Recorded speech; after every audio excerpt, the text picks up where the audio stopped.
Good morning and welcome to Immunic's first quarter 2024 earnings call. My name is Jessica Brew, Vice President, Investor Relations and Communications here at Immunic. I will also be the moderator today. Speaking on the call are Dr. Daniel Vitt, our Chief Executive Officer and President, as well as Glenn Whaley, our Chief Financial Officer. Please note that all participants will be in listen-only mode and this event is being recorded. After today's presentation, there will be an opportunity to ask questions. If you joined the webcast via the Zoom platform, there are two ways to submit questions. You can either submit your questions in writing via the Q&A tool of the Zoom portal, or if you would like to speak with us directly, please use the raise hand function in the Zoom portal to queue your question. Before we begin, I would like to remind you that this presentation may contain forward-looking statements. Such statements can be identified by words such as may, will, expect, anticipate, estimate, or words with a similar meaning, and such statements involve a number of risks and uncertainties that could cause Immunic's actual results to differ materially from those discussed here.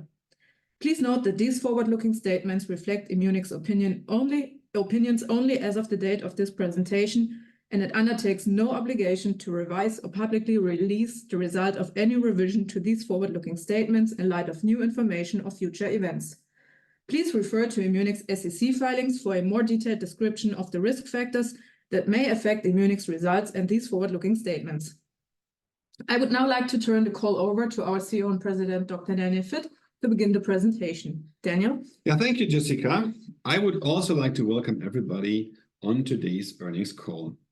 Earlier this morning, we announced our financial results for the first quarter ended March 31st, 2024, in our press release. During the call today, we will walk through our first quarter 2024 achievements and subsequent highlights, financial and operating results, as well as our clinical development programs, including anticipated upcoming milestones. As Jessica noted, after the presentation, you will have the opportunity to ask questions. Let's start with a review of our first quarter 2024 and subsequent highlights. With our early January announcement of the completion of the three-tranche private placement of up to $240 million, we are well capitalized into the third quarter of 2024. This nicely covers the readout of our phase 2 CALLIPER trial of our potentially groundbreaking lead asset vidofludimus calcium in progressive multiple sclerosis, which is anticipated in April 2025. The round, led by BVF Partners, included participation from a group of top-tier new and existing investors, including Avidity Partners, Janus Henderson Investors, Soleus Capital, RTW Investments, and Adage Capital Partners. As a reminder, we received a total of $80 million in the first tranche, which closed on January 8th, 2024. The second tranche is a purchase of $80 million, which is conditioned on the announcement of the phase 2 top-line data for the CALLIPER trial. The third $80 million tranche is to occur no later than 3 years after the second tranche. All in all, this financing completed in a difficult capital market environment and with such a strong group of investors affirms the enormous potential inherent in our clinical programs. In February, Dr. Bob Fox from Cleveland Clinic, who is the coordinating investigator of our ENSURE and CALLIPER programs, presented extremely positive data from an interim analysis of our phase 2 CALLIPER trial of vidofludimus calcium at the ACTRIMS Forum 2024. From the interim analysis, we saw a clear separation of vidofludimus calcium from placebo in serum neurofilament light chain levels across all PMS patients as well as all subtypes. We believe that this data set provided biomarker evidence that vidofludimus calcium's activity extends beyond the previously observed anti-inflammatory effects, further reinforcing its neuroprotective potential. This strong signal also points to a more likely positive outcome for the overall CALLIPER trial, as well as clinically relevant key secondary endpoints like prevention of disability worsening. Also at ACTRIMS Forum 2024, Dr. Alexandra Herrmann, Manager Translation Pharmacology at Immunic, presented a poster in our previous phase 2 CALVID-1 trial. Because of vidofludimus calcium's broad-spectrum antiviral activity and potential ability to prevent the reactivation of the Epstein-Barr virus, it may also contribute to the reduction of fatigue in MS patients. While fatigue is one of the most dominant symptoms among MS patients, greatly influencing their quality of life and ability to participate in social activities, it remains largely unsolved from the clinical perspective. Our clinical trial in COVID-19 patients showed an initial signal that patients treated with vidofludimus calcium exhibited the post-COVID symptom of fatigue less frequently than the patients in the placebo arm. Recent third-party data in post-COVID patients identified EBV reactivation as a potential cause for fatigue in this patient group. Our goal is to confirm the ability of vidofludimus calcium to influence fatigue and EBV reactivation in our ongoing phase 3 ENSURE trials in relapsing multiple sclerosis patients, as this could result in yet another key differentiating feature for this medication candidate. In March, we had the opportunity to further extend the visibility of our program with a presentation of data at both the annual meeting of the Society for Virology and Frontiers in Medicine and Chemistry, highlighting vidofludimus calcium's potent activation of the neuroprotective transcription factor NO1, as well as its potent broad-spectrum antiviral activity in vitro. As a reminder, last year, we confirmed in preclinical testing that vidofludimus calcium acts as a potent NO1 activator, in addition to its known mode of action as an inhibitor of DHODH. We believe that the activation of NO1 could be responsible for the drug's postulated neuroprotective effects and may contribute to the reduction of confirmed disability worsening events in MS patients, as previously reported from our phase 2 EMPhASIS trial in patients with relapsing MS. Also in March, we received notice of allowance from the US Patent and Trademark Office for a patent covering the composition of matter of a specific polymorph of vidofludimus calcium and the related method of production of the material. This patent provides another layer of proprietary intellectual property protection around our lead asset. Importantly, we currently have 8 patent families protecting vidofludimus calcium.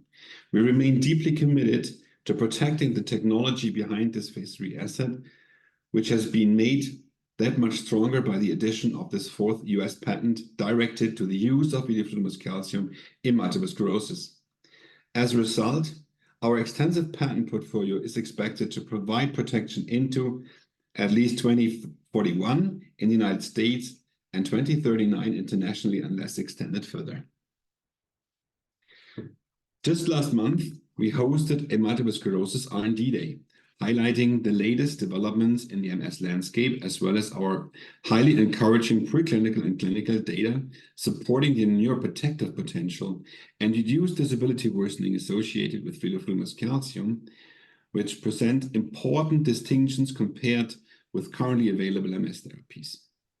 We also shared our strong belief that vidofludimus calcium could elevate today's standard of care by providing a holistic solution for the full spectrum of MS patients, given that it is designed to selectively manage all the 3 components of smoldering MS with its neuroprotective, anti-inflammatory, and antiviral effects. Thank you to everyone who was able to join us for this event in person or who were able to listen to the recording. That concludes our summary of the first quarter of 2024 and most recent highlights. I am very pleased with the scientific and clinical achievements we have made across our programs. As it relates to vidofludimus calcium, we continue to advance both our phase 2 CALLIPER trial in patients with progressive MS and our twin phase 3 ENSURE trials in relapsing multiple sclerosis. Based on the strong clinical evidence to date, we continue partnering discussions with both global and regional pharmaceutical companies. There's also a lot going on with our IMU-856 program, which could become a game changer for the treatment of a broad range of gastrointestinal disorders. I will provide more detail on this existing program later in this call. I would now like to turn the call over to Glenn to provide financial overview. Glenn? Thank you, Daniel. I will now review the financial and operating results for the first quarter ended March 31st, 2024. Let me start with a review of our cash position.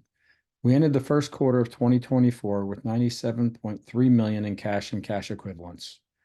As Daniel noted, with these funds, we expect to be able to fund our operations in the third quarter of 2025. Regarding the operating results, R&D expenses were $18.7 million for the 3 months ended March 31st, 2024, as compared to $22.9 million for the 3 months ended March 31st, 2023. The decrease was mainly driven by reductions in clinical development costs. This was partially offset by an increase in personnel costs.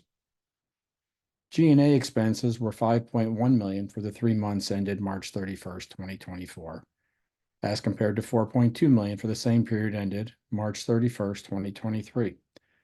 The slight increase was primarily related to personnel expenses. Interest income was $1.2 million for the 3 months ended March 31st, 2024, as compared to $0.8 million for the same period ended March 31st, 2023. This increase was due to higher interest rates. We also reported a change in the fair value of the tranche rights for the 3 months ended March 31st, 2024. The charge of $4.8 million was a non-cash charge related to the change of the value of the tranche rights associated with the future tranches 2 and 3 of our January 2024 financing. These tranches were initially classified as a liability upon the closing of tranche 1 on January 8, 2024, but were reclassified to equity on March 4th, 2024, when shareholders approved an increase in the company's authorized shares from 130 million to 500 million shares of common stock. Therefore, the tranche 2 and tranche 3 rights needed to be revalued to fair value as of March 4th, 2024, upon the reclassification to equity. Other income was negative $2.1 million for the 3 months ended March 31st, 2024, as compared to $1.2 million for the same period ended March 31st, 2023. The decrease was primarily attributable to a $1.7 million expense related to the portion of costs from the January 2024 financing related to the tranche rights that were established at the time of the closing of tranche 1, as well as the timing of recognizing the German Federal Ministry of Finance grant. The net loss for the 3 months ended March 31st, 2024, was approximately $29.6 million, or 30 cents per basic and diluted share, based on approximately 97.3 million weighted average common shares outstanding, compared to a net loss of approximately $25.3 million, or 58 cents per basic and diluted share, based on approximately 43.7 million weighted average common shares outstanding for the same period ended March 31st, 2023. With that, I will turn the call back over to Daniel for a review of our development pipeline and upcoming milestones. Daniel? Thank you, Glenn. I would now like to provide an update on our clinical development programs and anticipated upcoming milestones. We very much look forward to reporting top-line data from our phase 2 CALIPER trial in progressive MS in April 2025. This readout could be a transforming value inflection point for Immunic. Additionally, we expect to report an interim futility analysis of our phase 3 ENSURE program later this year, and to read out the first of our identical twin phase 3 ENSURE trials in relapsing MS in the second quarter of 2026, with a readout of the second ENSURE trial expected in the second half of 2026. It bears repeating, based on the strong clinical evidence observed thus far, the vidofludimus calcium's unrivaled safety and tolerability profile observed in multiple clinical trials, we believe that the design of our phase 3 ENSURE program will provide a straightforward path to potential regulatory approval in relapsing MS. On top of this, if the top-line CALIPER data continues to show a neuroprotective effect in PMS patients, we may be able to position vidofludimus calcium as the first oral treatment for non-relapsing secondary progressive MS as well, the progressive MS subtypes with the highest unmet medical need. We also expect that the drug's potential first-in-class ability to activate NUR1 will meaningfully benefit the ongoing clinical trials in MS. As we have noted before, if approved, we believe that vidofludimus calcium has the potential to be a unique treatment option targeted to the complex pathophysiology of MS based on its combined neuroprotective, anti-inflammatory, and antiviral effects. Turning to our second program, IMU-856, an orally available and systemically acting first-in-class small molecule modulator of Sirtuin-6, we are very excited about this program and believe that its innovative mode of action is uniquely suited to treat a broad range of serious gastrointestinal disorders by targeting physiological intestinal epithelial regeneration, achieving gut wall healing with the absence of broad immunosuppression. As a reminder, data from our phase 1b clinical proof of concept trial of IMU-856 in patients with celiac disease during periods of gluten-free diet and gluten challenge demonstrated meaningful improvements over placebo in 4 key dimensions of clinical outcomes in celiac disease: protection of gut architecture, protection of patients regarding celiac disease symptoms, enhancement of nutrient absorption, and also a strong biomarker response. We believe this data provides initial clinical proof of concept for a potentially new oral therapy approach to a multitude of gastrointestinal disorders through the physiological regeneration of gut wall barrier function, utilizing a new innovative targeted mechanism, while avoiding the immunosuppression seen in many gastrointestinal indications today. As previously reported, we have begun preparing our phase 2 clinical testing of IMU-856. Based on its potential paradigm-shifting potential for the treatment of GI diseases, in addition to celiac disease, we are also exploring multiple additional clinical applications where the renewal of the gut wall is important, including, for example, inflammatory bowel disease or short bowel syndrome. This brings us to the end of our formal presentation. Jessica, please open the call for the Q&A session. Yeah, thank you, Glenn and Daniel, for walking us through the first quarter and subsequent highlights, as well as our clinical development pipeline and upcoming value inflection points. We will now begin the question and answer session. As a reminder, if you joined the webcast via the Zoom platform, there are 2 ways to submit questions.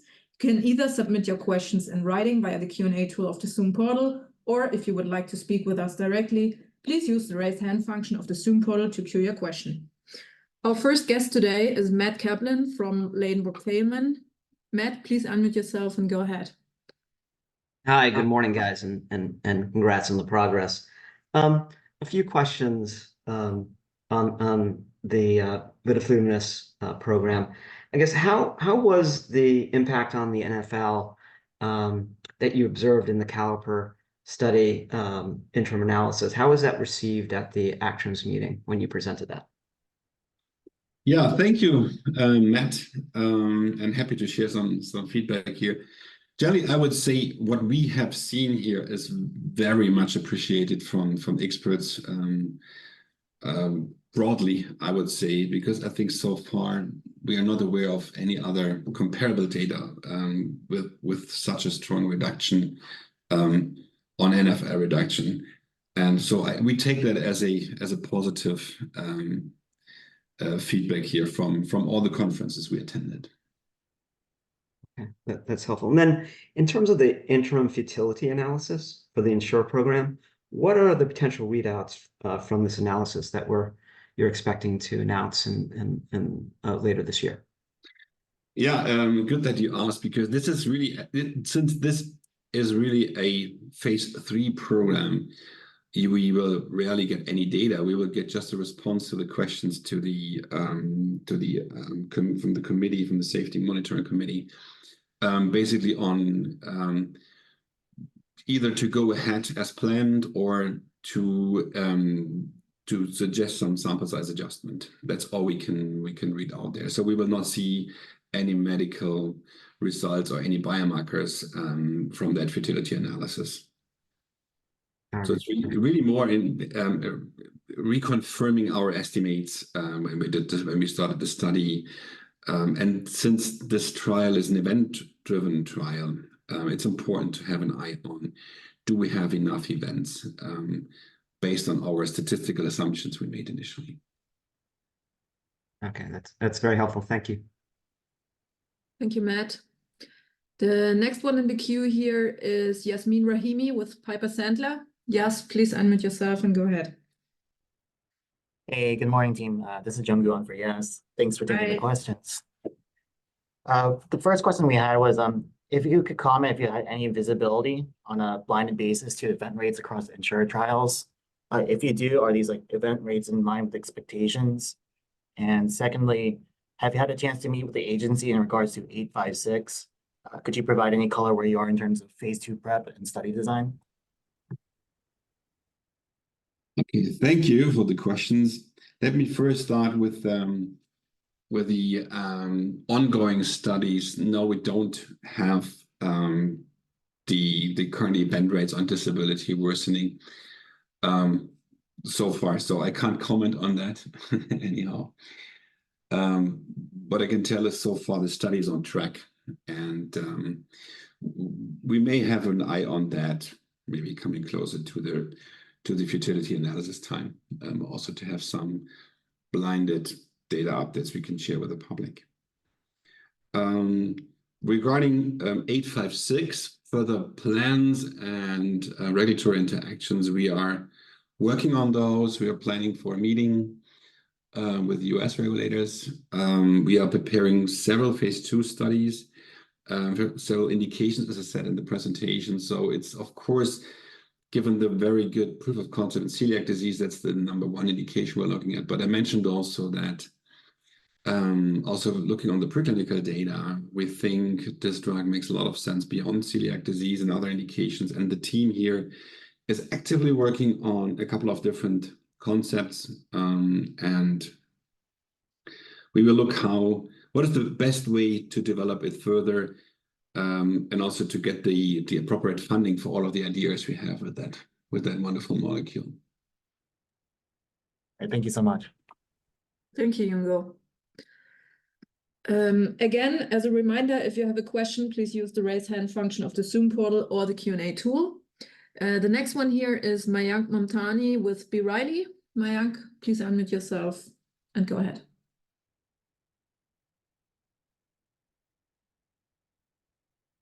Good morning, team. Thanks for taking our questions and congrats on the updates. Just quickly on the phase 2 caliper study, could you talk to the functional endpoints being evaluated there, and which ones you think can be attributed to Vydoka's dual NER1 DHODH mechanism based on what you've seen in the prior phase 2? And then secondly, remind us of the brain volume changes kinetics noted relative to NFL, which maybe other studies that are out there of, say, B-cell depleting agents. And then I have a quick follow-up. Yeah, good morning, Mayank, and thank you for the questions. So the caliper study is an important study, and since this is really limited to non-relapsing patients, we think that the mentioned functional analysis make a lot of sense here, and that the set of patients here can really give good answers to all of or a lot of these questions. The first thing, of course, is that the classical established EDSS scores read out, and change in confirmed disability worsening is the key secondary endpoint of the study. I think the most important medical secondary endpoint.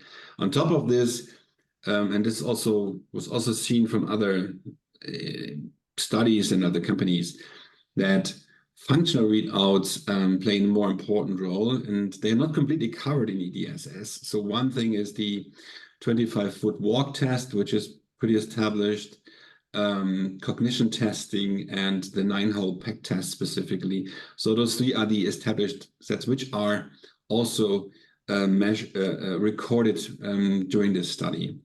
So we will also expect data on those endpoints on top of just the EDSS clinical readout.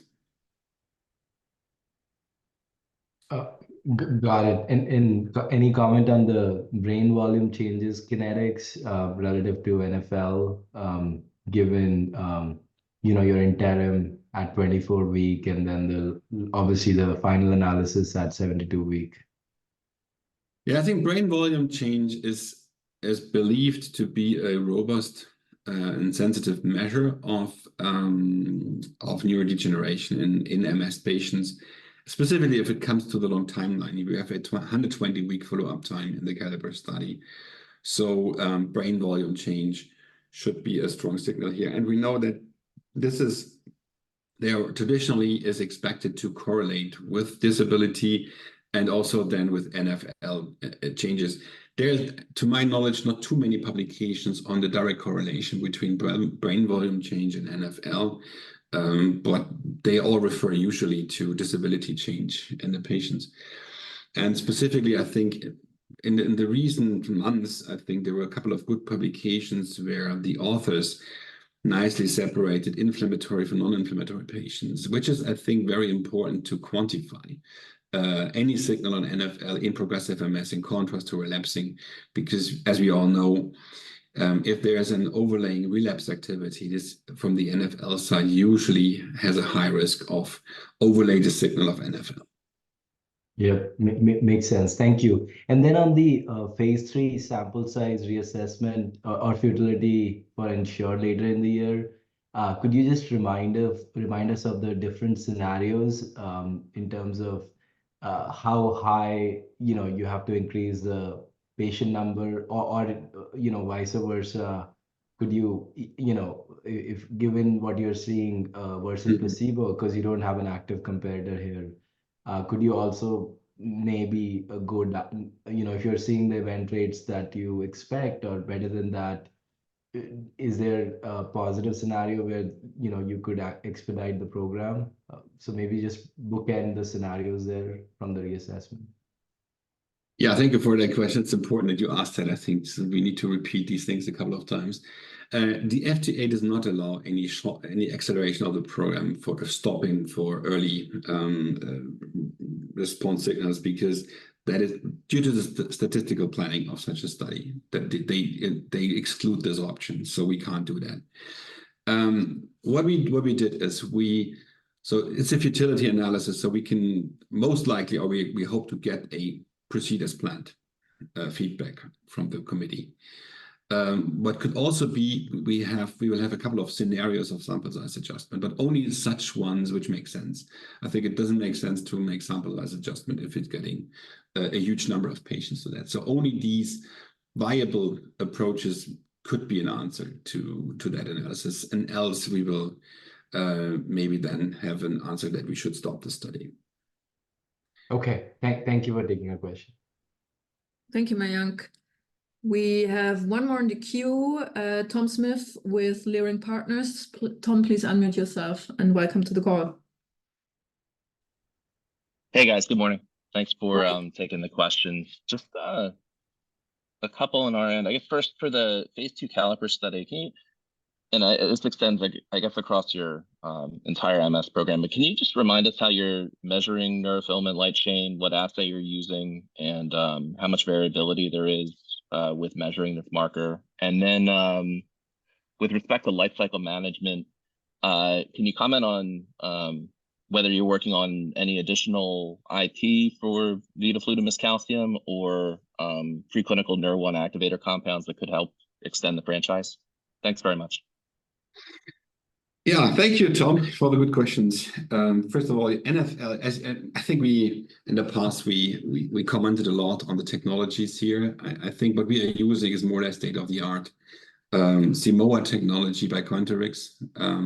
We use also the newest dual antibody test system there for this technology. So that is, I think, really with the goal to reduce the signal noise ratio as much as possible. Another thing is that we measure all the batches in parallel in one. So we really try to avoid any operational variability in testing that. So I think the data on NFL will be as precise as possible from a technology point of view right now.